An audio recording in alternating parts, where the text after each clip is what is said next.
Hello and welcome to the Muppets Mayhem Backstage Pass, the unofficial companion podcast to the Muppets Mayhem, presented by toughpigs.com. This is the podcast where we tour through every episode of the Muppets Mayhem to uncover behind-the-scenes stories, Easter eggs, and more with the talented cast and crew who help put the series together. I'm your host, dedicated Mayhead, Joe Hennis. Today we're kicking things off with track 1, Can You Picture That?, in which the Electric Mayhem is contractually obligated to produce an album, so they throw a couple of legendary ragers. For this debut episode, we're excited to welcome 3 special guests to the podcast, all of whom were vital in bringing the Muppets Mayhem to the screen. Our first guest is a writer and producer best known for his hit sitcom The Goldbergs, and he's one of the co-creators and executive producers of the Muppets Mayhem. Please welcome Adam Goldberg to the podcast. Hi, Adam. Hey, I'm now known for Muppets Mayhem, not the Goldbergs. That's true, yeah. Part of your name, though. Do you want me to redo your intro there? Just to No, not at all. Okay, Totally perfect. fine. Totally fine. I'm very, very excited to be here and excited about this show. Wonderful.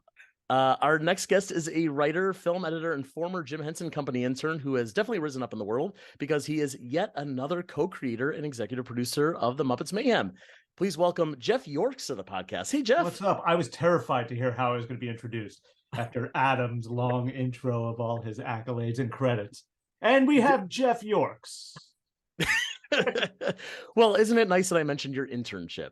That's amazing. It is come a long way. That's when The I met next Adam. person has nothing to do with Muppets at all, though. I know that. No, does? nothing. No, he's a no. newbie to this world. Our final guest is, yes, another co-creator and executive producer of Muppets Mayhem, but he is also the man responsible for bringing those golden teeth and golden tones to life as Dr. Teeth. Please welcome Bill Barretta to the podcast. Hey, Bill. Oh, hey, what's happening? What's happening? Hey, how you doing? I honestly thought you were going to introduce Frank Langella. I was confused, but I worked with Frank Langella. He's Really? a lovely man. Yes. Yes, he was in Muppets Most Wanted. Yes, sir. We put him in a hole. He was so tall that I said, Miss Piggy and Kermit are going to look so tiny in front of you that I asked him if he wouldn't mind being in a 1 foot deep hole with his robe going to the floor. as long as it's not 6 feet. And he did it. He did it. It was amazing. We've already derailed this thing, by the way. Yeah, you weren't nearly as kind when you asked me to stand in a hole. Well, yeah, I was like Jeff just said, that was the 6 foot deep one. But Yeah, fair. I had it coming. So, gentlemen, let's start with where did the idea for an Electric Mayhem series come from? Bill, you start. No. Go.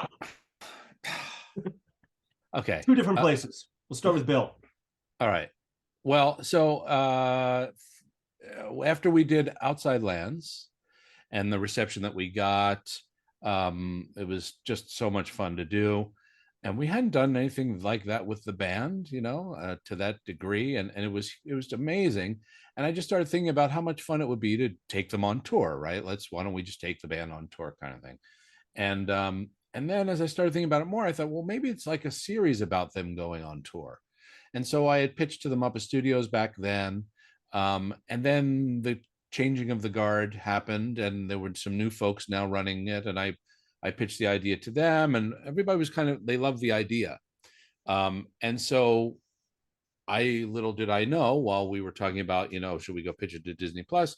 Then I can just pass it right off. Go ahead. You guys go from there. Simultaneously, the stars aligned because Jeff and I had been working on a Muppets Mayhem series for quite a long time, just for fun on spec. I was at the time at Sony, so I couldn't even pitch it. When I finally got a deal with Disney, it was like that was the reason, probably if not the main reason I went to Disney. And Jeff Jeff sold me on the idea because before his life as a creator of television series, he was a trailer editor and he loved this idea so much he cut a trailer for the Mayhem. I made a living cutting trailers to help people sell their shows. And I was like, well, I have an idea. And this was for a movie. And I pitched it to Adam. I'm like, here's the trailer for the movie, using clips of the Mayhem and all this stuff. And he's like, it's great. I think it's a television show. And also I have this deal, so I can't do anything with it. So that was sort of the end. So we waited patiently. And then when we finally approached Disney, they're like, oh, Bill Barretta has this exact same idea. Or Muppets. Muppets did. right? Yeah, Muppets, yeah. Muppet Studios. Why don't said, you guys talk? Yeah, talk. And we basically, that was a terrifying Zoom because Jeff and I love Bill and his work, and we're now pitching Bill like, here's what we think Dr. Teeth, here's his backstory. So we're pitching Dr. Teeth what happened when Dr. Teeth was a child. So and then Bill was so on board right away, and we just started riffing, and we were like, okay, this is working. So yeah, it was just so easy, and just like we just clicked, and we all got very excited, more excited than we already had been. I think also they had the smarter approach to the series, which was that it was about the band creating their first album.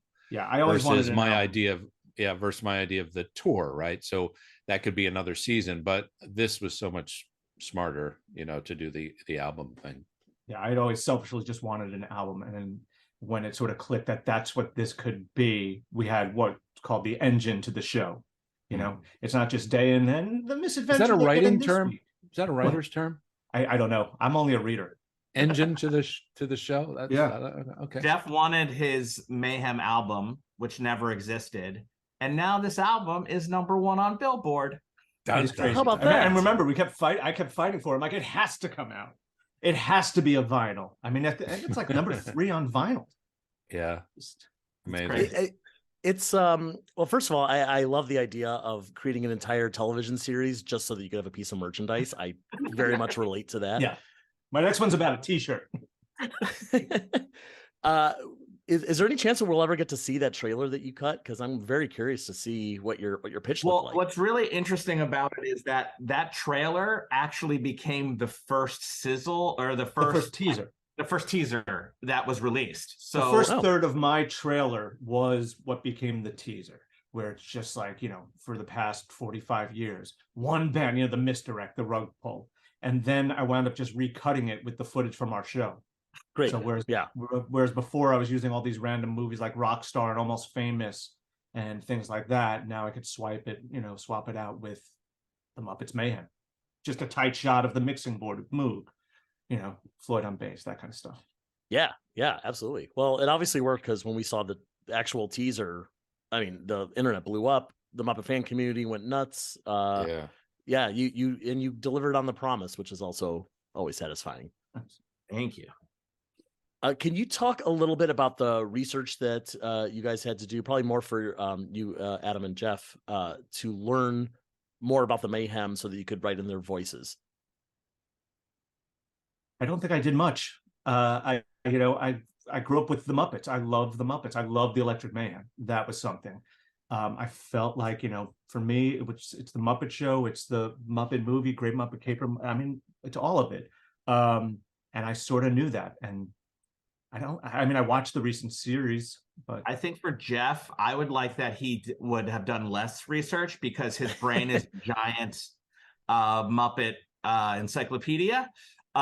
Which is helpful sometimes, and sometimes Jeff would be like, oh, but wait, in the Muppet Show they said this. So Jeff definitely is familiar with the canon. It's I think awesome for Jeff. He's doing a Tough Pigs podcast where this is one of his favorite websites. So get out of here. So but I'll tell you, I mean, it was great sitting in the room. You have Bill, who is a Muppet, I mean, he's a real person, but he performs Muppets. And as we were just like screwing around with dialogue, we would just improvise with the voices of these characters. And that was the most helpful, was that we would joke that, like, because Bill is Dr. Teeth, we would propose a line and then Bill would just pitch it as Dr. Teeth. Yeah. And of course, all of that goes in the script because it's so funny. We're like, Dr. Teeth is right in front of you saying it. But Bill also has a handle on all the other voices too. So I think Bill, we would, the writer's room, or the writer's Zoom, unfortunately, would basically propose dialogue, and then it would have to be filtered through Bill, who has just 30 plus years of experience with these characters. So I think obviously these two guys are big fans of the Muppets, right? And just like what they just said about knowing the history of them, but I think even with the band, that there's there's what people know based on what they've seen, right? But there's all kinds of things that when we're performing, there's things we're doing, with each other that don't make it to the screen. And we have our own ideas of backstories and things. And so it was fun to throw those out there and get them up at performers to make some suggestions about character and throw them into the pot so we could discuss them in the writer's Zoom, and see what would bubble up. And then, or take an idea that Jeff or Adam or one of the other writers would come up with. And I would kind of, occasionally go to one of the guys and say, hey, what do you think about, Janice having a twin sister, and Dave would be like, that's pretty cool. What is she like? And we didn't know yet, but we would then start to, talk about it and find ways of developing the characters more. So that was the fun part. We, as the performers, I think, had an idea of who these characters are, obviously, by learning from the originators and things that we play around with for years. But this gave us even more of a chance to get deeper and find more stuff with them, And I think that was one of our early meetings too, where we met with Bill. This seemed like this was a thing. This was gonna, we were gonna work on this. And then we met with the performers, because it just felt like such hubris to be like, no, we've got this. Like, why would we not work with these people, who have developed these characters, as Bill was saying, these are extensions of them at this point. Well, we've had situations in the past where people assume that they do know these characters, and don't really reach out or have that connection. And what was great is that these guys were open to hearing out everybody, It'd be foolish not making to, everybody a part of the group, which is what we always hope for. That's great. Yeah, that's exactly what we want as well. We've always said that the puppeteers have known the characters best, and it, like you said, Jeff, it would be stupid for someone to come in and not take advantage of that. It's the greatest resource. And it's good to have one of us in the room, all the time. Yeah. Being, part of the creation, because that doesn't happen very often, Yeah, that was one of the things was that I was really insistent with Disney, was that Bill be a co-creator as opposed to just an executive producer, or I thought, looking back, since the Jason Segel movie, all the various projects, never had there been one of them, the core group, as a creator. And I think if you are familiar with the way that Jim Henson did it back in the day, it's like it was one giant hippie kind of like love fest collaboration, right? Yeah. Like that was the most important part. And, Bill would say, oh, like as we were writing, you think it's good now, just script wise, wait till we get on the floor. Like that's when the magic happens, when we're just riffing. So, I think Jeff and I wanted to make this a group effort, as opposed to just like Jeff said, who are we to come in and be like, we got this, we know the Muppets. So it was really important that Bill, who, is Dr. Teeth, had already been thinking of the show, really be in the DNA and the creation of the show with Jeff and I, because Jeff and I are just guests. We now feel like we're now not guests because we have our name on a show, but at the time we were just facilitators trying to get it going, because allow us in. Yeah. I think it's really important that all future Muppet projects, really have the creators in sync with the performers in the way that we did it, because obviously it worked. So I think we wanted to be that moving forward. We talked a bit about Bill, you being Dr. Teeth, you having 30 years of experience doing this character, but you're also upkeeping this legacy and carrying this torch of this character that was originally performed and created by Jim Henson. So sorry, who? Jim Henson. I got this. I got a book. I about remember. I'll send it to you. How comfortable do you feel putting your own spin on Dr. Teeth, especially with things like creating new characteristics or backstory for this character? Well, actually, I was recently talking to Dave Goles about this idea of taking on somebody else's characters, and we both don't really enjoy it. Even though we love it, it's hard because, for me, and I'll speak for myself, it's at best, it's an impersonation, right? A fair impersonation. But for me, it's, the person that creates it, that character is driven by that person, what's in them, what that comes from a place. This Dr. Teeth comes from a place in Jim, right? That he drew from something, whatever that was that helped him create this character. And so at first, you're doing like this, the best impersonation you can. And you're trying to find, for me, it's the essence of the character, right? You're trying to find the energy of the character. I was saying to Dave, Jim had so much energy in Dr. Teeth. I don't think I could last through an entire scene that we've done in this show with that energy, right? So I had to find a way of using that energy, but in not constant, right? Otherwise, then it's just kind of one note. So for me, it was about finding those peaks and valleys with Dr. Teeth. When is that energy there? And when is he a little more chill? And, trying to, that for me was kind of how I think I'm making it mine in a way, if you want to say that.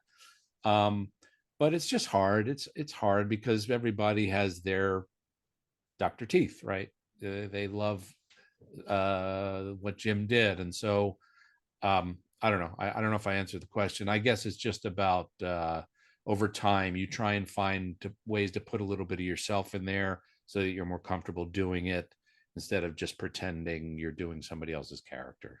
Sure. Yeah. I will pipe in and say, as we were preparing to do the show, I had a Zoom with Brian Henson. I'm sorry, who? Brian Henson. Yes, right. Jim's son. Yes, but right. He's done some Muppet stuff. But no, we were talking about the process, and I just wanted to pick his brain and any kind of pointers. And Brian said, of all of the characters of people who've taken over characters, he said at this point when he thinks Dr. Teeth, he thinks Bill. He doesn't think Jim, and that Bill has made it his own. And it's not an impersonation at this point. It's like Bill is bringing Dr. Teeth to life with his own essence, which I thought was really cool to hear. So, and it's also he's lying. Yeah, and I think he's become so much more dimensionalized, with Bill, and certainly with the show. And what Bill brings is his heart, and that's why you feel and you care. That's what he's brought to it, and it's in every line that he says. Yeah. And Dr. Teeth was never given a chance to be that. And Bill has given him that chance.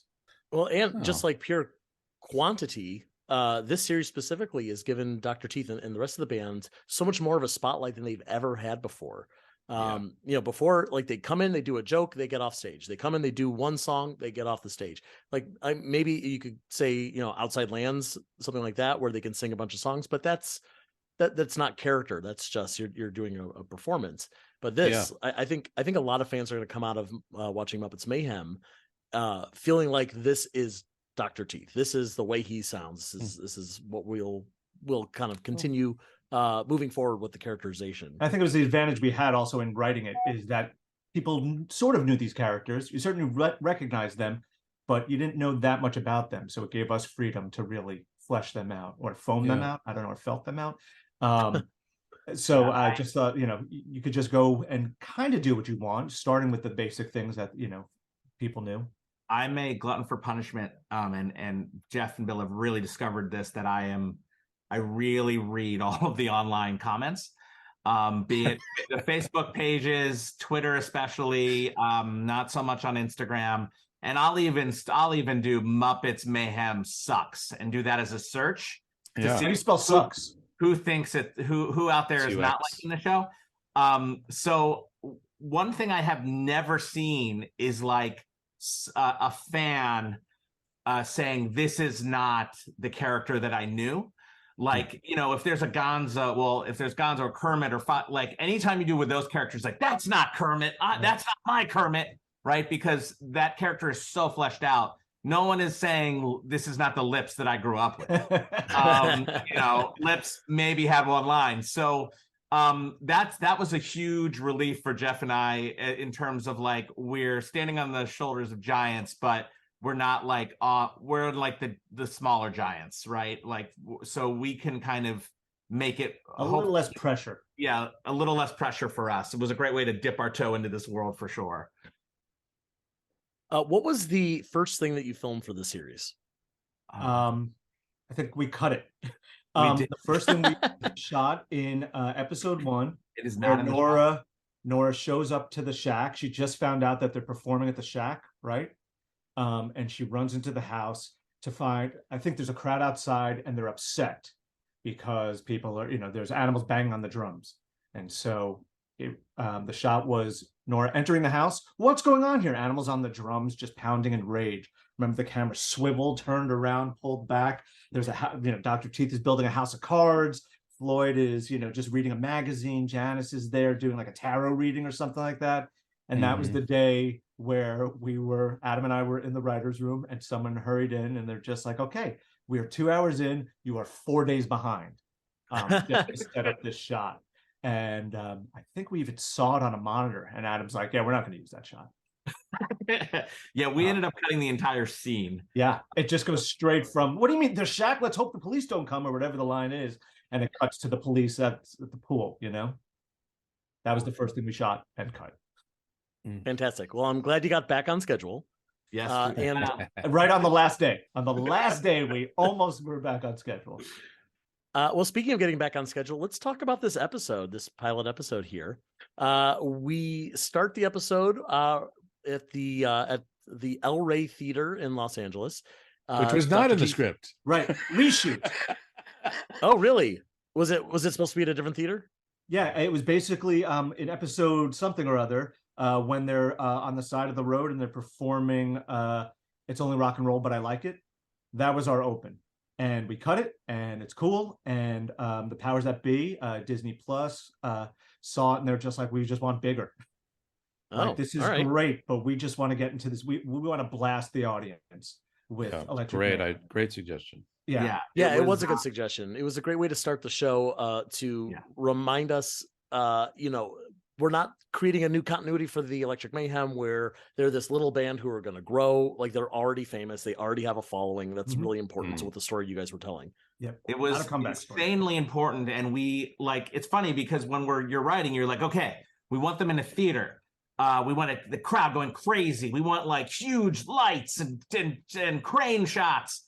And then you are told, okay, well, you can't, it's not a movie. You can't afford that. So then we end up with, okay, they're now on the side of a road.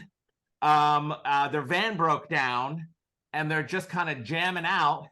And a cop comes up and he's like, you guys got to move it. But the cop loves the Mayhem so much that they play another song. So that's what we ended up shooting. And then kind of Disney Plus was like, what happened to the thing with the giant crowd? So we were like, you tell us. If you give us the money, we'll do it. So they were like, we'll give you the money. It's really important. So that's kind of how that happened. So our side of the road with Cedric scene, that ended up becoming a cold opening in another episode where the van broke down. It's a really fun way to start an episode, but not the pilot, right? And then on top of it, when they were like, when we decided, I want to rock and roll all night and party every day. Well, we're like, okay, they're rock and rolling at night. What does the band do at day? So we got to go to the beach also for a little fun reshoot. And we shot so much great stuff that's not in. A lot of great stuff. Like, oh my God, Dave did this Zoot thing where Zoot was walking down a line of two people. These like beach goers that are just like, it looked like MTV Spring Break. Or like Soul Train, Yeah, like Soul Train line. And his hands were just kind of waving back and forth. Really, like he was just totally out of it. It was teeth and lips were buried up to their necks in the sand. Yeah. There was all kinds of fun stuff we shot. I'll tell you though, and it also got us to Nora in a very cool way that was just on point for character. Her not knowing the lyrics, her being a poser, trying to be, faking it until she made it. But I will tell you, just from a personal note, going to the reshoot, showing up to the El Rey, driving down Wilshire, and coming up and seeing the El Rey all lit up at night and the Electric Mayhem, their name on the billboard. Like, I got the chills. I'm like, I cannot believe this was a pinch yourself moment for me. I was just like, I can't believe I in some way contributed to the Electric Mayhem name being on the El Rey Theater, I wondered if that was a real marquee or if that was totally a real marquee. That's cool. Sure. I can't imagine being a Muppet fan and just like driving down the road, no big deal. And then you see that. And well, number one, you freak out. And number two, you freak out again because you think, wait, are they doing a show and I didn't know about it? Yeah, right. And I'm How's that not possible? there. That would be slightly upsetting. I do have to mention, because we're talking about this beach scene. There's one shot of Floyd and Animal and they're crowd surfing. And I paused it just to make sure. You could see. Yeah, you could see Eric and Matt. They had Vogel their beach and shirts on. Yeah. Oh yeah. And they're keeping their heads down. It's so simple. Actually, they're really not. It's just the angle, but they were one of the crowd. You know, that's what we made them. Kind of like when we did Muppets Most Wanted, where they were carrying Kermit through the crowd of the prisoners. Right, Carrying the gulag, yeah. Mm-hmm. Yeah, Steve was there, but he didn't really hide, you know. Yeah. And how did you land on Rock and Roll All Night for this song?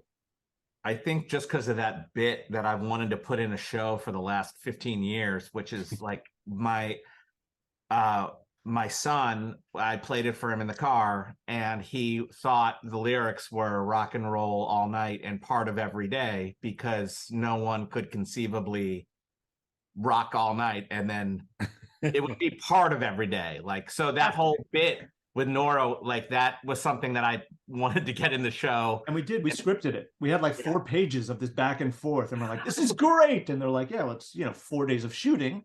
And right, yeah. They would never fit in an episode. So. Yeah. So it was great. I mean, we had this like comedic bit that just kind of took on a life of its own. And it's also such a great song for the band. Yeah, totally. Yeah, that intro, just the anticipation of those drums at the top. I mean, it is really perfect. Yeah. And then the fact that it has a comic viewpoint, like it has that turn in there that just gets us to our character. If only we could have also gotten them in Kiss makeup. I think that would have been the kicker. But yes, as you said, Nora is. We see Nora. We meet her, played by Lily Singh. She's wonderful on this show, and she's getting these lyrics incorrect, and she is corrected by her barista at the drive-through coffee place, played by Colton Dunn, who you may know from Superstore. And I assume he was cool. He seems like a cool guy to work with. Yeah, well, honestly, that was one of our reshoot days, and we were shooting several things at once. So actually, I unfortunately couldn't be there. I was shooting something else, so I missed that scene. I didn't really get to watch that. I was everything else pretty much, but that one I unfortunately wasn't able to be there. Yeah, once we changed our opening away from the road, then it starts to domino other things. Everything. So now we're like, it gave us the opportunity to give Nora a fun intro. I think initially she was giving like a PowerPoint presentation to her sister about her plans for the band, which the essence of that is still in the show. But this way she could. Well, we shot that too. We did shoot it, and we also got cut. Yeah. Oh, you're peeking behind the curtain, like in a pilot for sure. There's so many eyes and it's under a microscope, so you do have that opportunity to perfect it once it's finished. So we hit a couple crucial things. All good choices too. I mean, in the end, all really great. We'll get to another one in a second that absolutely improved our show, I would say. All right, we're gonna hear about that in a second, I guess. We follow. Can I just say one thing? Sorry. Go. You can say just two in things. the El Rey Theater. Just a moment I think that maybe fans out there would really appreciate. So we're in the El Rey Theater, and you can see it's a full body situation for these characters, right? So there's 14 puppeteers total trying to make this scene happen, and all in green, right? So the amazing work that the VFX people did at Soapbox, getting rid of everybody, and but there was a moment there. I'm sorry, you can cut this if you want. I got to tell you, but there was a moment where we had to wait because we had a problem with the crane. So we're waiting, and I was sitting there, and I remember, and there's an audience, right? There's a big crowd there waiting as well, and I'm like, what can we do? What can we do? And I thought of Leslie Carrera did an audition the first time when she came to join the Muppets. She did this amazing audition. It's a 2-minute version of the entire movie, The Wizard of Oz.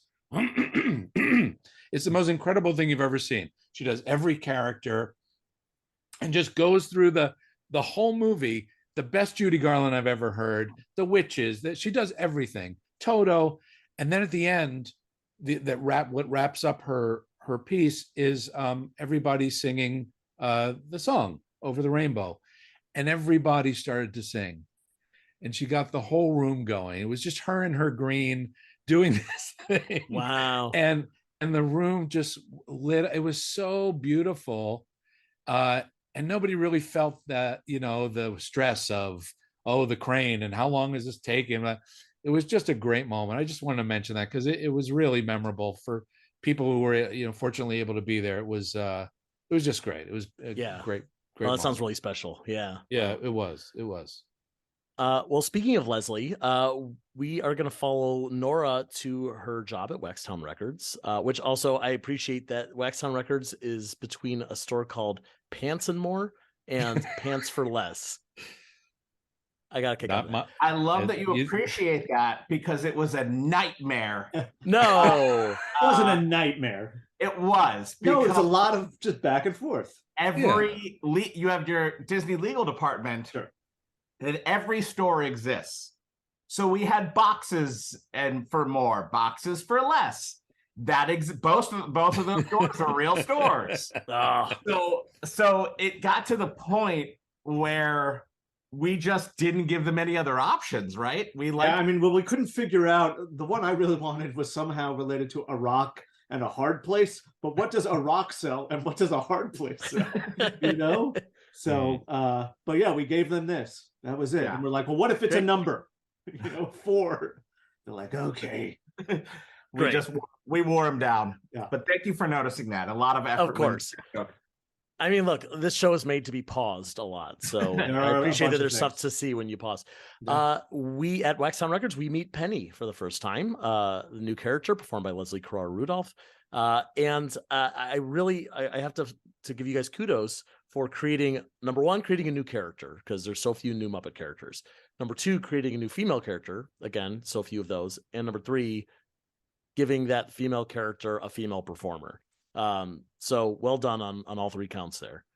And she's a great character. She's super fun and so interesting to look at. She's so different from any other Muppet I've seen. Great design. Paul and Draco designed her. Puppet Heap, who basically takes care of the Muppets and makes sure they're all in great shape and all the things they need. But yeah, it was a great design by Paul. The puppet is so huge. And I don't know that it fully comes across, but there's one shot in this pilot where Leslie is in the wheelchair with the puppet on top of her. And number 2, that's episode 2. Oh, was that episode 2 when she got the surgery and she's all wrapped up? Yeah. I still don't know where she is in there. She's in there. We ripped out the inside of the chair and got her to sit crunched up in there. Yeah. Good idea of her size when she's next to something, but so much of the pilot is her just sitting alone at a desk, and it's a big desk, Yeah. She's Bobo big, she's that kind of big. Yeah. That's how we measure Muppets. She's Bobo big. Yeah, exactly. And I was told before the show premiered that she was designed to be a big surprise, and she is a surprise because she's not in any of the trailers. She was in none of the promotional stuff. Is that how you always kind of envisioned her? Of okay, we can't tell anybody. Don't take any pictures because on release day, that's when everyone's going to see her for the first time. Well, I think it was that and the baby animal. But I think more about, we just wanted to reveal her, I think, in a great way. The spin in her chair, that hopefully you don't expect that if you don't know it's coming. I think it's a great reveal. Absolutely. I think we always wanted that. Bill, when is the last time besides Walter there's been a new original Muppet? There's the turkey on Muppets Now. Beverly Plume. Constantine, technically. Constantine Joe from Legal is a great character that Peter does. I just hope there's we really wanted to introduce a couple new Muppets. Mom, Teeth's parents. Just because I think there just needs, in order for Muppets to continue forward, we just need new characters. Well, and I think it's and also it's not an easy thing to do, right? I mean, people come up with characters all the time, but yeah, the magic that happens is the performer makes it work ultimately with the writing to support it, right? So sometimes it just doesn't happen, all the hopes you have, and it's a funny bit and a funny character, but sometimes that chemistry just doesn't work. And fortunately, like when we were doing Penny and writing for Penny and creating her in the room, I would kind of do a version that I would imagine of like me doing a Penny, right? But I heard Leslie in my head because I've heard her do something similar before. So in my mind, it was like, I think there's somebody that's going to be able to do this. We'll see if everybody else agrees ultimately. But she just really nailed it.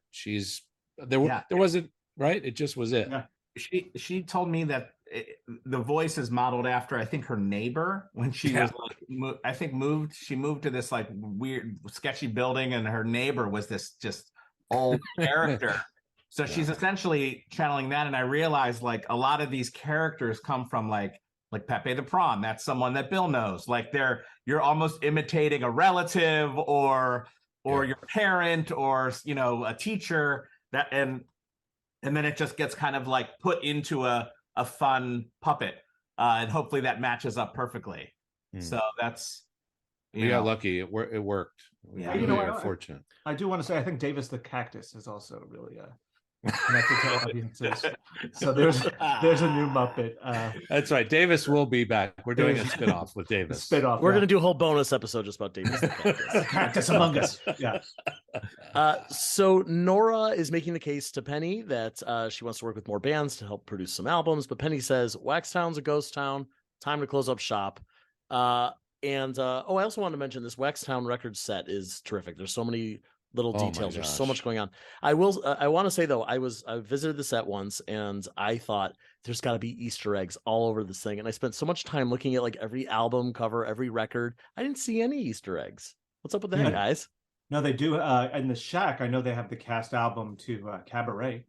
Oh, Liza Minnelli was on a Muppet Show, so that's true. Yes, there's a connection. Yeah, lots of tickets stapled to the beams, concert tickets. Well, the Shack definitely is full of Easter eggs. Shack has Easter eggs. You're right. We probably didn't. We didn't push it there. Push it there. Yeah, it's okay. Yeah, that's all right. It's not a real judgment.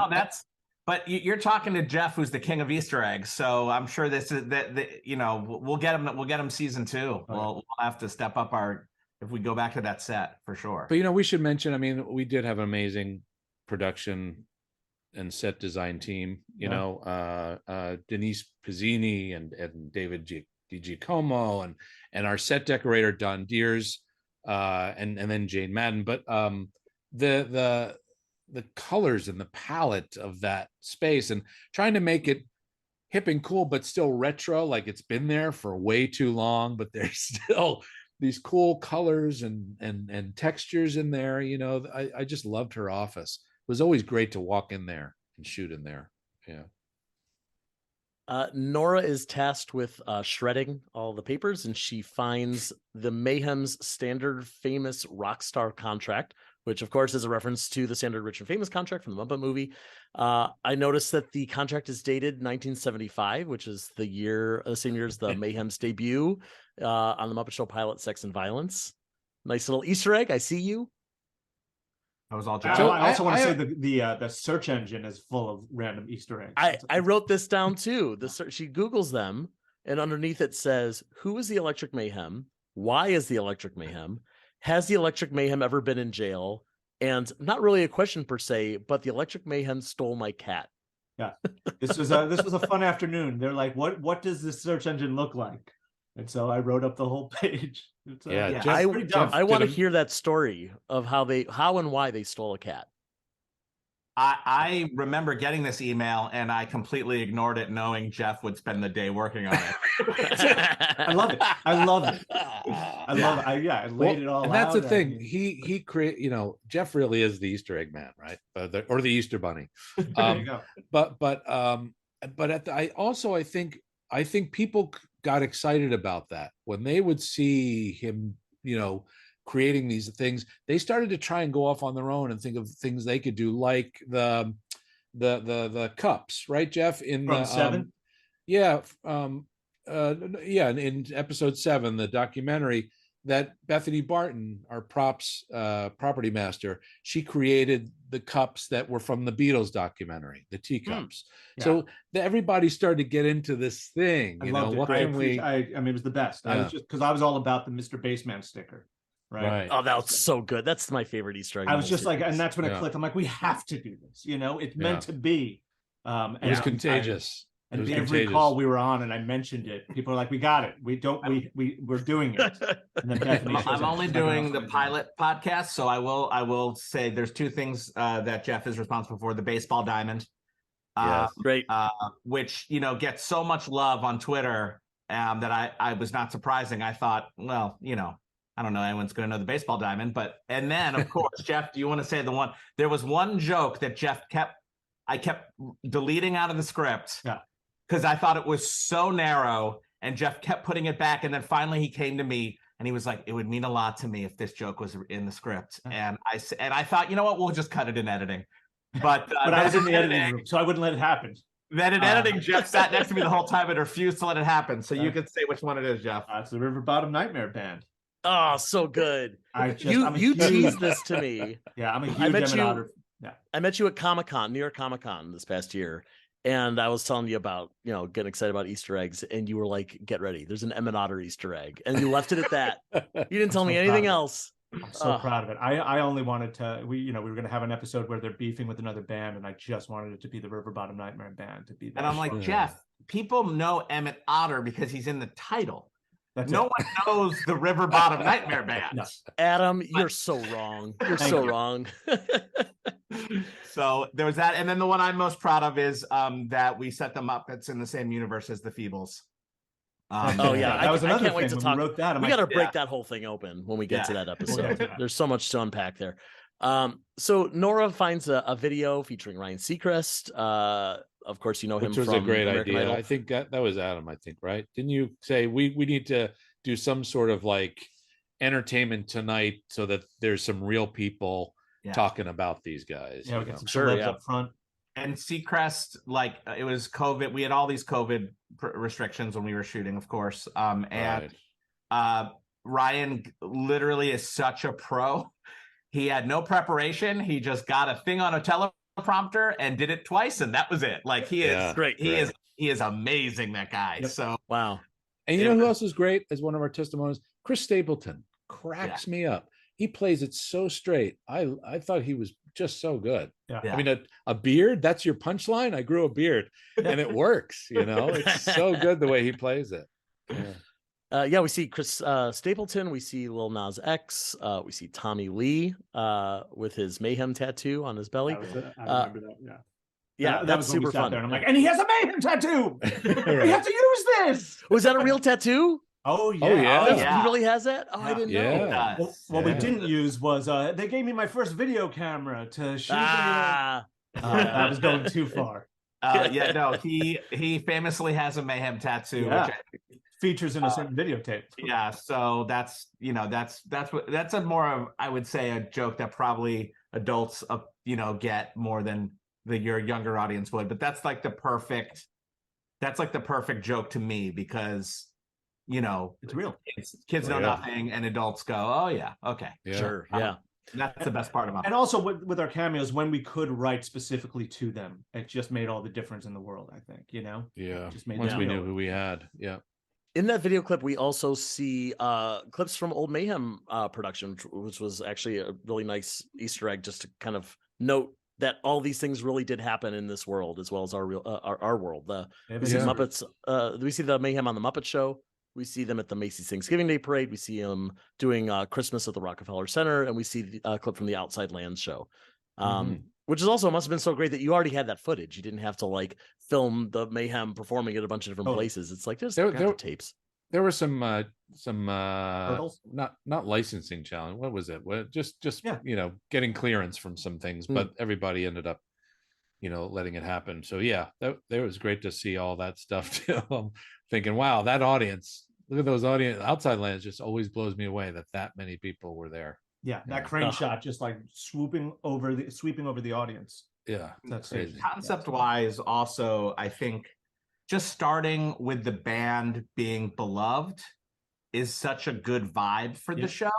Yeah. There's this thing that's happened. I don't know why, but when you're doing a Muppet project, you have to get you have to get the band back together. It's always a comeback. It's a comeback. They're all scattered across the country, and we have to reunite everybody. And yeah, we didn't want to that. do That is one way you could have done the show, right? The band had a former glory days back in the 70s, and now they're all doing their own thing. But I think what we really enjoyed was just that they're legends. Everyone knows them. Yep. They've been they're like the Forrest Gump of the music world. They were there when it happened. And that this is really just about them because they're just doing their own thing, making an album as opposed to having them reclaim glory, right? Yeah. They never left the glory. They never cared about the glory. That's it. They don't care about the fame. They care about just making people happy and making music. Yeah. Perform. And speaking of making music, this is where we get our first glimpse of the theme song, which, by the way, is a bop. I have had it stuck in my head for weeks. This is the only kind of fallout that Adam and I had was over this song. He and I went at it for a little while. He loved this song. There was another song that was submitted that I thought should have been the title thing. And we we went back and forth a little bit, but he was absolutely right. The song it just sticks in your head. It's a fun tune. And it's interesting because I couldn't hear it with the band doing it. I could only the demo, which was great. I don't know. I felt like there was something else. But when we then recorded it, it started to sound like it was working, and I got used to it. And then you could just feel people were just like, this works. This works, and it did. You were so right. I was completely wrong. A couple things is written by one of our writers, Hannah Friedman. Incredibly talented. Her dad is a songwriter and had a few hits, and she's very incredibly multi-talented. Daniel Pinella. Yes. Right? So they went off in one day and wrote this theme song. But what I love is I'll give a shout out to Bill's wife, who, when we were at Comic-Con, she pulled me aside and she said, "Just so you know, I told Bill," she said, "Adam wouldn't steer you wrong. It's a good song." So I believe Bill got some influence from his amazing wife. No. Honestly, she didn't say anything to me. She just let me go through it, and you were completely so right. Thank you. Well, I'm thrilled it's there. We got so much blowback from Disney Plus because they just want to get into the show, right? I mean, you get it. It's like streaming, and they have their metrics. And I think these theme songs slow it down. So they were like, we don't want a long theme song. We want you to just get into the Muppets and have fun. So we really went back and forth with them, and we were like, it's a song, it's a show about a band. We just want to start with a bunch of big burst of joy. And that's what I loved about the song. There's also a long tradition of Muppet theme songs. And I just could not imagine there being a Muppet show that didn't have a theme song. Well, especially one about the May. I mean, it's all about music. But to Adam's point, absolutely, you have to start this off with it because we're not going to necessarily get to them doing music for a little bit. So you just wanted to have this blast of music, this blast of color, of psychedelia, all that kind of stuff. No matter what you're coming into the episode about, you're setting up the energy of the show, and it feels good. Yep. And it was completely right on. And then the titles themselves just even make it's like a flower. It's amazing. Yeah, it's beautiful. That whole intro is beautiful, full of references to the show that you don't know are references yet because it's only episode 1. So that's exciting.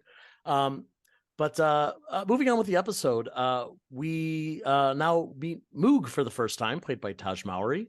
He's terrific. So good. He's so good on the show. He's a super fan who sometimes gets to hang out in the periphery of Muppets, just like me. I felt a huge identification to Moog throughout this whole show. So I appreciate that. It felt very real to me. And Hmm. it's never a joke too, which I appreciate. I always imagine like Moog was sort of this version of me when we were writing it, just like this energy, nervous, fanning out, all that kind of stuff. And every note we got was, can you just make Moog a little cooler, a little more attractive, a little less of a loser? And we had an amazing writing staff. It was an all-female writing staff, and Bill, Jeff, and I were the only males in the room. Oh, and should we mention? and Can we mention them? Yeah, sure. Crystal Shaw, Danielle Dottie Moransky, Julie Bean. Who else? Hannah Friedman. Hannah Friedman. Hans and Gabrielle. Gabrielle Rodriguez. Hans wrote it. So we had a small, it was Zoom, so you don't want too many people, right? But as we were doing Moog, Jeff would always get so sad because they're like, Moog it's like if we would not be romantically interested in Moog. And Jeff is like, I'm writing about me. Yeah. Oh no. He's like me. But the great thing about Taj is like he's so lovable. Yeah. That I think in hindsight we could have given him anything we wanted. Yeah. The most, obsessive fan stuff. And I want him to play me. He would have made it lovable. Anyway we wrote it, I think that's what. And he's a handsome guy. He's a handsome guy. He's you're just drawn to him. He was the best. I mean, he came in and auditioned, and we were just like, I think that's Moog. Like, yeah. That's Moog. God, the energy was unbelievable. Yeah. Right. Yep. He was just, hey, it was, and the likability, and he didn't play it like a stammering fool like me. Right. And again, just to set up the band. We wanted to show people that the band has diehard fans that aren't like complete weirdos. That it's not. It appeals to the every person. So like with any fan groups, right? There's the real kind of the insane diehard people, and then there's there's all types of fans, right? But I feel like you're talking about me, Bill. No, actually, no. Oh, Joe, I think you're more of a Moog. I think you're more of a Moog. Thank you. That is a huge compliment. Thank you. Yeah. Well, Nora beats the band and Moog at this point. And I like that she calls Dr. Teeth Mr. Teeth, and he says, Mr. Teeth is my father, which we later learn is not true. His father is also Dr. Teeth. No, he isn't. He's not. Is he not a doctor? His mother's a doctor. He's a dental assistant. He's the assistant? I thought they were both doctors. Well, I learned something today. That's fantastic. See that? Right. You never, yeah, you got me. We also are introduced to Animal's infatuation with Nora. This is the first time where he says her name. Get ready. You're going to hear it a lot. He says Nora a lot. So many different ways, too. It's amazing. That's true. I mean, Eric does a terrific job with it. It does not actually get old, but he does say it a lot. That's all. And they take a meeting in the van, the Mayhem's van, and they note all of Zoot's photos that are all over the ceiling. Do you guys want to talk a little bit about those Polaroids? Oh, gosh. Yeah. I mean, I can't remember when exactly we came up with the idea that they gave Zoot a Polaroid camera to help him remember things, but it became, actually, I kind of do, not specific, but we were fortunate to have the opportunity of writing all of these episodes ahead, except maybe 2, right? So we had this chart that we could plan out arcs for the show, for themes, for each character, right? So we, at some point, found, and maybe you guys remember more specifically, but we talked about this idea that Zoot, we're talking about what they could do. What does everybody have, or what are they bringing to the table? And we came up with this idea that the band gave him a Polaroid to help him remember things, right? And so then that became, he's into photography, and he's taking pictures, and he puts them up on the ceiling of the van or the bus to remember, and all the people and all the fans and all the people in his life. And then we realized, there's a great vehicle for this, if you guys want to talk about it. But that's kind of a bookends to this whole thing. I think we realized, we could do this. It's a treasure map, right? Through his memory, we're going to do like a Usual Suspects ending, where this we'll flash through all these images, and it'll take us to where that money went. And I think at the same time, we came up with the idea that Nora's working on the wrong album. And it's a photo album, and it's the photo album of Polaroids. And so all of that just sort of lined up in this perfect kind of way. Right. Yeah. Oh, that's interesting. Yeah. I would love it if you release those pictures as an album, though. We'll talk about this later, but like when we actually get to see close-ups of a lot of these pictures, like they're really gorgeous. Yeah, they are. And that's, again, I will say, two things Jeff Jeff and Bill worked on what are the Polaroids at the end of the credits. And that was Jeff definitely picking and choosing. But the other thing that Jeff nailed, I thought, and it was kind of like a last minute thing, but Jeff was always like, we should do like the Muppet Show, how Zoot always ended every Muppet Show with with the sax. And that was something when I was a kid, and I sent this email out at one point, my dad would come in and be like, go to bed, and I'd be like, no, because the credits were rolling. I'd be like, there's more, and then I would wait for Zoot, and then I would have to go to bed. So that memory stuck out in my brain.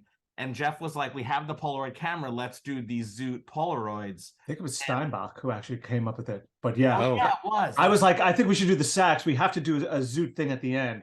And then Steinbach was just like, what if it's something with the Polaroid? I'm like, it's absolutely that.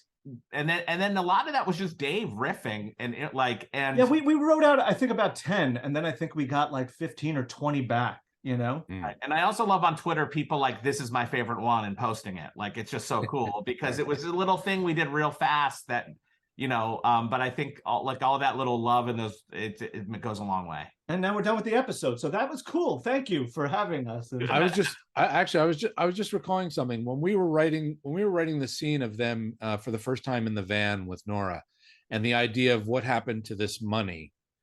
We were trying to figure out, well, what did they do with the money?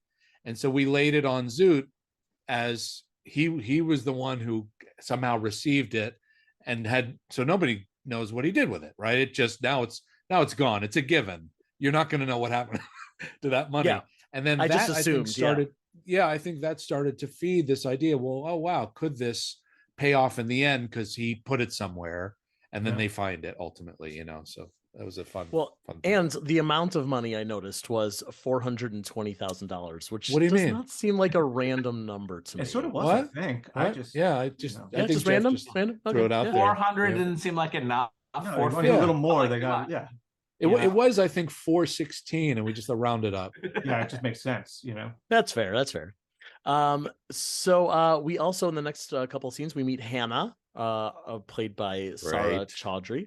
The Mayhem just kind of show up at their house because they say they're going to stay with a friend, and Nora is their new friend. So they're going to crash here. I love that this whole scene, Animal brings the bouquet of flowers that were obviously just pulled out of the front garden. Floyd's ready to hang hammocks. Janice wants to do pants-free hot yoga. I want to throw in one thing before we get to that scene. I'm sorry. I know we got to get moving. But the scene that happens before that is in the record store. And that was a reshoot for a couple of reasons. I think we could just, as writers, probably didn't set it up as well. And so they wanted a little more setup and character investment with Nora. And so the first time they shot with that scene, I think it was in Hannah's house, and it's good, but it was shot like the first week. And then when we reshot this and rewrote this, and they shot this, they were by that point they were sisters. Yeah, it was like the last day, I think, maybe. What's up? Close. The last days. Yeah, it's but it's like 4 or 5 weeks in, and by that point, just Sarah and Lily had become so close. Yeah, that there was just this magic that was there, this sisterly love that was there that wasn't in that first scene. And we were fine with the first scene, except for the writing. We had to let's just set this up a little better. But that was the magic of the gift of that reshoot, truly. I think the most important thing, though, about that scene is that I come out of the store and go in. Yes. In the establishing shot, which I didn't realize was going to happen. These guys thought they were really funny. And and have me going in the first time we're at the record store, and then I'm leaving when we return to the record store later. Yeah. It's a long Yeah. day. Are you in that scene? Like you as He is. yourself? Yeah, I'm walking. It's I like didn't our notice that. establishing shot. The It's our establishing of the shot. record store. We're in the editing room, and for some reason, Bill walked into the shot. I don't know why. And Jeff goes, "Is that Bill?" I did And it. then on I'm like, purpose. "Oh, please! I hope he walks out." Yeah. We found him walking out during the establishing shot, so we of course would put Bill in going into the store and then exiting a day later. Yeah, but it's guy's also always like, isn't there. it like a different time of day? Like, didn't we color time it so it's Yeah, we it's made it Bill darker been the in there next for day. hours. Bill was Yeah. in there for hours and hours and days. So Yeah, we love that. That's Little hysterical. I will absolutely look for that on my next rewatch. Dr. Teeth saw a hot tub, and when he sees a hot tub, he has to go to the hot tub and then soak in the hot tub because hot tub. yeah. And Dr. Teeth is completely nude except for his hat and glasses, of course, and a Mai Tai that's come from nowhere. I thought that whole thing was hysterical. I'm guessing you didn't actually submerge yourself into a tub of water for that scene. I don't know. Are we supposed to give that away? No, Muppet magic. no. A lot of great special effects, but definitely underneath. That was created by the set team and set design. They made that was a house that we found in Burbank or in North Hall. Where were we? I can't remember. Anyway, they built that jacuzzi, and I was underneath, sticking my arm through for a while, and the people on the outside in green suits doing his hands. That was the first on location day. Was it? I think so. And I went to that, and I was like, oh, we're doing like a real Muppet thing. This is like for real. Like they're out in the real world, and Bill is scrunched up performing this, and it was the coolest thing ever. There was because we thought maybe we could make the water work around him. So the top of the jacuzzi is kind of like a tray about 4 inches deep, right? A lucite tray that has a little cutout of where Dr. Teeth's body goes. And in that was water. And we tried to have water flow and some smoke, but it just didn't work. The lines were too strong to see his body. So fortunately, we have great VFX people who came in and made it just look amazing. That's great. Yeah. Nora goes back inside the house, and already in just a few minutes, the house is overflowing with partiers. We got Steve Aoki as he's DJing the party. Alice Dinning, the puppeteer, is looking at a photo album with Zoot. She gives my favorite background performance in the entire series. Does she? Yeah, I mean, did she committed. do something specific that you loved? Nope. She just, I think maybe didn't draw attention to herself in an awkward background actor kind of way. She was just great, and she was just in it, and you just believed her as this sort of hippie. Yeah, I love that. And Janice is posing for an ice sculpture. I like that. That also was that a physical A effect, real or that was ice digital? sculpture. Wow. It was a real ice Yes, sculpture. it was. Was it actually ice? Oh, yeah. was. Which Wow. didn't really. It wasn't the. It was Here's- beautiful, but it did not read well on camera. We Here's a had to quick do some story. help. Yes. The quick story is it is our Stonehenge from Spinal Tap, where they asked us, we're going to have an ice maker make this thing. What pose should Janice be? So Adam and I poured through pictures of Janice. We're like, we like this pose, right? And so thinking it would be this dimensional, like one of those Muppet busts, a dimensional picture of Janice. And then the day of, we see it. And no, they etched that picture of Janice into this flat slab of Oh, ice. oh no! Yeah, it was almost like they No. were like, oh, they sent us a photograph of Janice, so they want it to look like a photograph. Exactly. No, Stonehenge, you said 6 inches, not feet. Right. You know? Yeah. So they kind of give you literally what you gave them. But I will say, Steve Aoki was great. We had a whole bit where I guess one of his things is he throws cakes to his audience, and we had a whole thing with him throwing cake with Animal, and that all had to go just for time. The pilot was already long. And then Billy Corrigan, of course, really fun. He's a big wrestling guy. So, Right. So that's what I was saying before. Yeah. We just we knew there were these strange things about these people, that like if you're a fan, and we thought he would dig it. So wrestling. yeah, That's and what's super also- cool. Yeah. What's also interesting is you have a mega rock star, right? Like just the biggest, and he comes now and he's just an actor. So this is not what he does. So it's really interesting to see. I mean, he was like, tell me what you want me to do. Give me line readings. Like he was, it's like on stage as a musician, full confidence. Now as an actor with Muppets, he just wants to do well. So it's really fun to see like these huge stars kind of come, they're out of their comfort zone and just want to like have fun and do a good job. So he was super cool to work with. That's great. Yeah. You'll love to hear that about rock stars that you love. Oh yeah. Oh yeah. I geeked out with him the whole morning. I lamented how why can't I get any of these Smashing Pumpkins records on LP? He's like, I know. And I'm like, there's so much money. I would have asked you to sign one. I can't afford it. And then that afternoon, a whole new like reissue of the both, Siamese Dream and Melancholy went on sale. And I'm you made that happen. Yeah, right. I was like, Corgan knew. And then Corgan came up to me and said, can you ask that Jeff guy not to get so close? Yeah. Meanwhile, I was hanging over his shoulders, the whole time, like a cape. I don't mind talking to him, but he's really close. Yeah. Mr. Corgan. He's a close talker. So Nora can't have the Mayhem hanging out in her sister's house. So she arranges for them to stay at the Shack. It's a house that the label owns in Laurel Canyon. Back in the day, it was a magical mecca of music's most melodic minds, where Janis made Meatloaf his first loaf of meat, where Pink Floyd built that wall. They hired the Carpenters. I love that string of jokes. I think that's hysterical. Yeah, they arrive at the Shack, but it looks just like a suburban house. So they have to add some rave to this cave and some rad to this pad, and they sing "Can You Picture That?" which I'm so grateful that the Mayhem's most famous song made it into the show, and that also you kind of got it in there right in the first episode. Got us excited about the classics. And this whole sequence is so good. It's such an homage to the sequence from the Muppet movie, Dr. Teeth pouring the paint and everyone painting the house and the spinning screen and all that.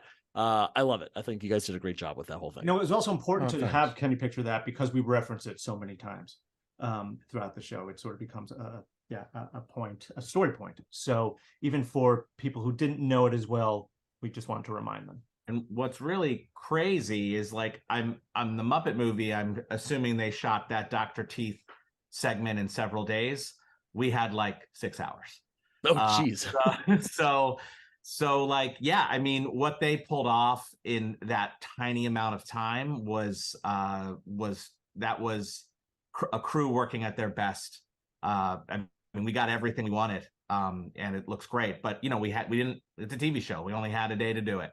Less than half a day. So it was. I can't remember. Like we didn't actually break out a music video type thing. And I think I was working with our director, Matt Sohn, just trying to figure. I was like, I don't know. It was one night I was just writing out, different shots that maybe we could try, and then I would send it to these guys to get approved. Like this little music video. But I always wanted to just start with Dr. Teeth pouring the paint, because I figured once you do that, then people are in. They go, okay, here we go.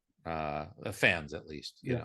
Oh my god, 100%. I literally, the first time I saw it, second he pours that paint, I think I yelled. I went like a yeah, put in the camera by myself in my apartment. Like that gave me such an emotional, like nostalgic, I don't know, a spike of joy. Well, this is not the Shack. Whose house did they psychedeliate? It's Danny Trejo, your friend and mine, one of the best friends to the Muppets in recent years. Such a good guy, and it seems like he from now on we're just gonna have Danny Trejo in every Muppet. I love that everybody. That is like a thing that everyone again online is saying. It's like if there's Muppets, there's Danny Trejo, which I think is hilarious. That somehow over the years he's the go-to. Is that you, Bill? Is that you just oh my god, every project I see if he's available or if we can find a way to stick him in, so yeah, we had him in a few different spots in the show. At different points. we cut a scene. Well, don't say it because it might show up. I'm just saying there's a scene unfortunately that got cut with him, but I love him to death, and so any chance we can put him I just want it to be that kind of forever thing. We gave him that little poodle. He has a little dog, and like like so crazy, so good. So Nora fires the band. That she's done. That's the end of the series. But first the Mayhem have to throw another rager, this time here at the Shack. The real shack. I didn't even mention the shack is across the street. It's the building that looks like a shack. Yes. How could they not remember? They are playing the song Jungle Boogie, which was a viral hit for the Electric Mayhem back in 2015 in a YouTube video. Danny Trejo does return here. He's a fan now. He loves the fact that they painted his house. Steve Aoki is back. They taught him how to spin records. They made Steve Aoki. That's right. And they play the song "Have a Little Faith in Me," the Joe Cocker song, which really is was originally written and recorded by John Hyatt. I think I'm pronouncing his name right. But I think the Joe Cocker version is much more well known. And of course, Nora and Hannah have a personal connection to it through their dad. And you guys got a whole gospel choir coming in and fireworks, and it's just a really lovely scene, and it's a beautiful song too. A great vocal song for Dr. Teeth to take on. Yeah, the one song that I wish was in the series was "Have a Little Help from My Friends," which Bill performed so well. But I guess the thought is, well, it's been they did it they did it on one of the talk shows, and they did it at the Outside Bowl, Outside Land. So it's been seen before, but maybe we'll get it in if we get lucky enough to get a season 2. I just think it's such a great song for the band. Well, you love that was your pitch, right, Adam? You love that song. Didn't you pitch that? Yeah, Have a Little Faith in Me is, I just think, I love the song and I love the Joe Cocker version. And I know that Bill, it's just that anyone with a gruff, gravelly voice, Dr. Teeth is going to do that's a Dr. Teeth sound. So, I think that was one that was one that I pitched. But we went through a number of different kind of songs as we were scripting, and that's a real fun part of the show is what song can the band do. Oh my god. And Jeff, the library of music that is Jeff York's, just endless ideas of songs that we could use that not only are great songs but have the sentiment of scenes and of the theme of an episode. Really amazing. Yeah, well done. If nothing else, I'd love to hear some of these songs that the Mayhem has already recorded or performed live to be released on another album. I hope we don't have to wait for another season of the show to get the next album, but I'm getting ahead of myself a little bit. So Nora changes her tune. She unfires the band. She's letting them stay at the shack. She's accepting Animal and his weird animal crush on her. Nora gets the okay from Penny to get the band back to work because Penny has received a gift of compression socks from Dr. Teeth. It's just the right amount of squeeze. So she calls the band, but they've decided to take an R&R road trip. They're going to be back in 9 weeks. We can't have that because we have a whole show to do here, guys. But they accidentally drive the van almost over a cliff. You get just hanging off that cliff edge with Animal hanging from the bumper. Dr. T says, talk about a cliffhanger, just to put a little button on that. And Floyd says, Disney Plus is going to love this, which I feel like has to be a something you guys put in when you thought this was going to be dropped week to week. We want you to come back next week. Yeah. This was a mandate from the beginning, really. They were just like, we need cliffhangers. We need reasons for people to tune in week to week. And we're like, okay. And so we gave them a literal cliffhanger at the beginning. And we didn't know how they were going to drop these. I think it still makes it very binge worthy. You're certainly going to watch the next episode. Whether it was next week or if it was right there. They put that line in all the trailers, every single one. I just think Disney Plus loves that the Muppets are saying Disney Plus. Totally. And it's meta. It's classic Muppets to be meta like that, Yeah. There's a lot of back and forth conversations we've had or I've had with people. It's what is better for a half an hour comedy? Do you drop them all at once so everyone, can take in this giant, movie? Or do you do it week to week? I think they're finding that for the comedies, it's not as people aren't returning as much because it's a comedy. There's not the giant stakes that people are just, they're enjoying, laughing, and getting that blast of joy all at once. So I think it was also something about skewing to a younger audience, to little kids, because that's what they thought the audience was, or that's what they think the audience is. To younger audiences, do they tune in week after week? Or is it easier for them to just continue. Sure. Yeah, I don't know. I mean, there's pluses and minuses to both. And I don't know what's best. I'm just glad I have it. In the end. It's, of course, there are pros and cons to each side. Is there a pro, obviously, to having 10 weeks of people having this conversation, about the show? Sure, absolutely. Sure. Yeah. But also, you don't have to spend 10 weeks promoting the show, which I think is probably easier for your time frame. So, so this is where our episode ends, with the exception of our little tag here with Zoot taking our photo for the first time. And that brings us to the end of this episode. Is there any? Do you guys have any other reflections on this pilot before we say goodbye? I will say this: Charlie Andrews at Disney Plus is the one that, when he watched it, he was like, "We want the reshoots, right? They knew we wanted it big, and we just, it's a television show, so it's tough, right? You just don't have the money that you can do all of your ideas. There's a lot of concessions you have to make, but Disney Plus really stepped forward for these reshoots on this. And then, because I'm not going to be here for the finale, Muppet Studios stepped up for a reshoot. We were missing a scene because we did these reshoots on the pilot. We really weren't able to get all the scenes for the finale, so we did these reshoots while we were shooting the show.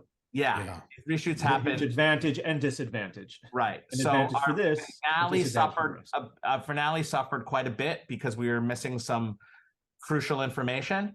And Muppet Studios stepped up and was like, "We're going to help you pay for these reshoots." So they made it happen. Wow. So it was a giant labor of love, and from so many people. And Jeff, Bill, and I are really proud of it. We just love it. Adam, tell them about your card at the end. Oh yeah, sure. It's so great. It brings me. Sometimes the littlest things bring you so much joy. So at the end of all of my television shows, I get an Adam F. Goldberg production card. It's called a vanity card, and I always show a picture from my childhood that relates to the episode that I'm doing. So for this show, I have so many pictures of me with Muppets when I'm a little kid, and of course I go to Jeff. Do you have any pictures of you with anything, Jim Henson? And Jeff sends me 100 pictures. Right. Yeah. So all right, I get it. Jeff and I will split the photo. Right. I'm gonna hook up my college buddy. We're each gonna have our little vanity thing. And then it bothered me that I'm like, well, there's no Bill. And one day we were in post, and we were in this doing post in this giant maze. Warner Brothers. It was like a liminal space, it's like Severance. It's just hallways and mazes, and it was being redone, so it's just blank walls and blind terms. Endless doors. I'm already late, and I'm frazzled, and the guard looks at me and goes, "Okay, I'm gonna have to tell you how to get to this room because you'll never find it." And I'm like, "Okay," and I'm not listening at all, and I'm just nodding. Well, it's not going to make sense when it's right, left, right, left. Yeah, but I didn't listen at all. And he's like, "Do you got it?" And I'm like, "Yes." So but you're also texting with everybody, right? I'm texting with everyone. I proceed to roam around for 5 minutes, which was the longest 5 minutes of my life. I cannot find this room. People are out looking for me. And Bill goes, "I'm going to make bird sounds so you could find." And he's a joke. So I hear this very faint, "Ah." So I text, I go, "Wait, Bill, I actually heard that. Do it again." Then I hear, "Ah." So I start to go down the hall. I'm like, keep doing it. And I followed the voice of his bird. Now, you also have to understand, this is also a working office. Yeah. They're like people who trying to get jobs done. Bill, what began as a joke, I actually worked, and I followed his bird calls, and then I found him. And we just found it so funny that I'm like, "Will you do the cause as the voice of the card?" So I love that the vanity card has a little bit of each of us on it. Yeah. And and I think that sums up our relationship perfectly, which is I'm lost and everyone is trying to help me. That's perfect. And what a perfect way to end this episode. Adam, thank you so much for joining us. Jeff and Bill, we're going to have you back sometime soon. So looking forward to that. Everyone else, we will see you on the next episode of Muppets Mayhem Backstage Pass. Thanks, buddy. Thanks. See ya.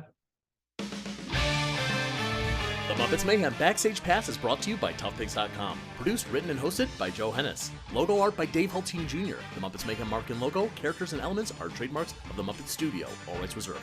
Transcriptions provided by Katie Lynn Miller. The Muppets Mayhem end credits written by Mick Giacchino is used with permission.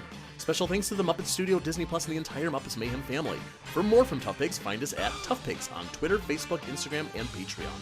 Thanks for listening, and until next time, rock on!